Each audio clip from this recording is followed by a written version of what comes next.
Hello friends, આજે આપણે બનાવીશું શીતળા સાતમ માટે સોડા કે ઈનોનો ઉપયોગ કર્યા વગર બહારથી એકદમ ક્રિસ્પી અને ખાવામાં ખૂબ જ સોફ્ટ એવા મેથી જુવારના વડા.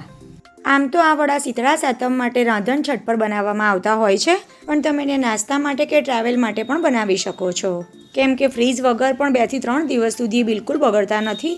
તો હું છું નિરાલી અને નિરાલીસ કિચનમાં તમારું સ્વાગત છે. તો ચાલો બનાવવાનું શરૂ કરીએ. તો જુવાર મેથીના વડા બનાવવા માટે સૌથી પહેલાં એક વાસણમાં આપણે લઈશું અડધો કપ ખાટું દહીં. દહીંને આપણે એકદમ સારી રીતે પહેલાં તો વિસ્ક કરી લેવાનું છે અને એકદમ સરસ વિસ્ક થઈ જાય ત્યાર પછી એમાં કરી લઈશું મસાલા. તો સૌથી પહેલાં ઉમેરીશું 1/2 ટીસ્પૂન જેટલી હળદર, 1/2 ટીસ્પૂન જેટલું મીઠું, 1 ટીસ્પૂન જેટલું લાલ કાશ્મીરી મરચું, 1 ટીસ્પૂન જેટલો ધાણા જીરું પાવડર, 1/4 ટીસ્પૂન જેટલો અજમો, 1/2 ટીસ્પૂન જેટલી વરિયાળી, 2 ટીસ્પૂન જેટલા સફેદ તલ અને 1 ટેબલસ્પૂન જેટલી આદુ મરચાં અને લસણની પેસ્ટ ઉમેરી છે. હવે ગળપણ માટે આપણે એમાં 1 ટેબલસ્પૂન જેટલો ગોળ ઉમેરવાનો છે. તમને જો વધારે ગળ્યા વડા ભાવતા હોય તો 1.5 થી 2 ટેબલસ્પૂન જેટલો ગોળ પણ ઉમેરી શકાય. હવે આ વડામાં આપણે સોડા કે ઈનો કશું જ નથી ઉમેરવાના. તો વડા એકદમ સરસ પોચા બને એના માટે 2 ટેબલસ્પૂન જેટલું તેલ ઉમેરીશું અને લોટ ઉમેરતા પહેલાં મસાલાને એકદમ સારી રીતે દહીં સાથે મિક્સ કરી લઈશું, જેથી મસાલા મિક્સ પણ થઈ જાય અને ગોળ પણ ઓગળી જાય. અને હવે આ બધું બરાબર મિક્સ થઈ જાય એટલે અત્યારે મેં લીધી છે 1 કપ જેટલી ઝીણી સમારેલી મેથીની ભાજી. જો તાજી મેથીની ભાજી ના મળે તો કસૂરી મેથી પણ ઉમેરી શકાય.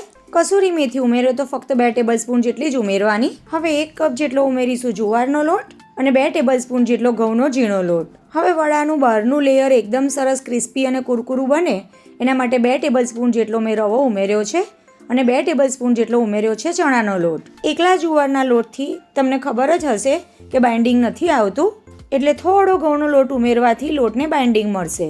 જો તમે રવો ના ઉમેરતા હોય અને વડા ક્રિસ્પી ના બનતા હોય તો આટલો રવો ઉમેરી જોજો, વડા એકદમ સરસ ક્રિસ્પી બનશે. હવે પાણી ઉમેર્યા વગર દહીં સાથે જ આ બધી વસ્તુ એકદમ સરસ મિક્સ કરી લેવાની છે, કારણ કે આપણે એમાં દહીં અને મેથીની ભાજી ઉમેરી છે એટલે બહુ વધારે પાણીની જરૂર નહીં પડે. તમે જોઈ શકો છો બાઇન્ડિંગ આવી ગયું છે.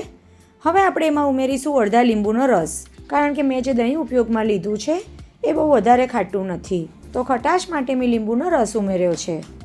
તમે જો ખાટા દહીંનો ઉપયોગ કરો તો લીંબુ નહીં ઉમેરવાનું. હવે એમાં થોડું થોડું પાણી ઉમેરતા જઈશું અને લોટ બાંધી લઈશું. બહુ ઢીલો લોટ નથી બાંધવાનો, થોડોક કઠણ રાખવાનો છે, કારણ કે આ લોટને આપણે થોડો રેસ્ટ આપવાનો છે અને આપણે જુવારનો લોટ ઉપયોગમાં લીધો છે તો રેસ્ટ આપ્યા પછી થોડો એ ઢીલો થશે. તો પહેલેથી જો તમે વધારે પાણી ઉમેરી દેશો તો વધારે ઢીલો થઈ જશે.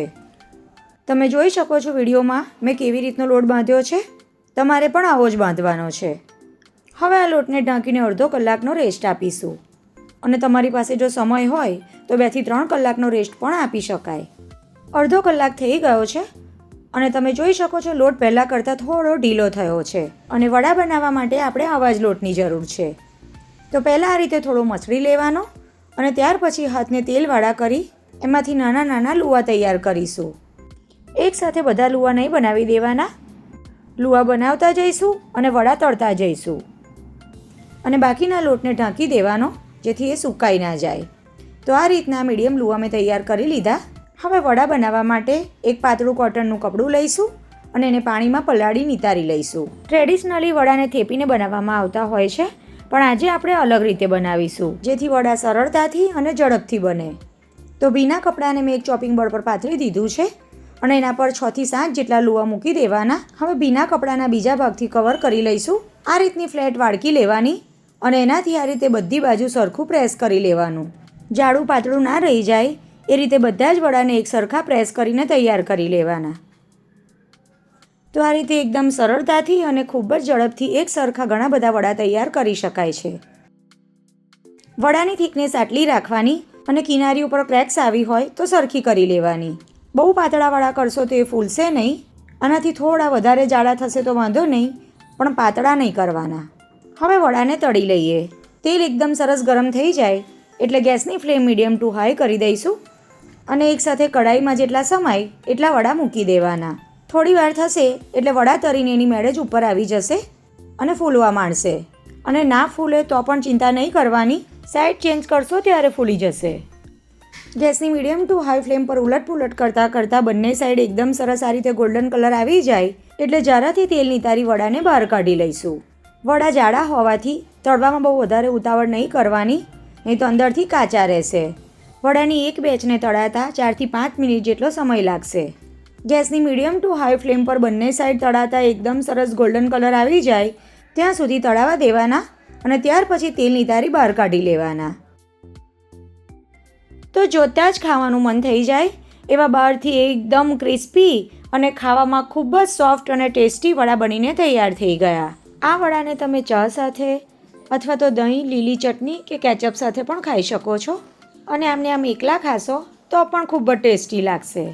તો અગાઉથી કોઈ પણ જાતની પ્રિપેરેશન વગર બનતા આ વડા શીતળા સાતમ માટે આ રાંધણ છઠ પર ચોક્કસથી બનાવજો. અને રેસીપી સારી લાગી હોય તો વિડીયોને લાઇક કરજો, શેર કરજો અને આવી જ બીજી નવી રેસીપી જોવા માટે નિરાલીસ કિચનને સબસ્ક્રાઈબ કરજો. તો ફરી મળીશું એક આવી જ નવી રેસીપી સાથે. આવજો.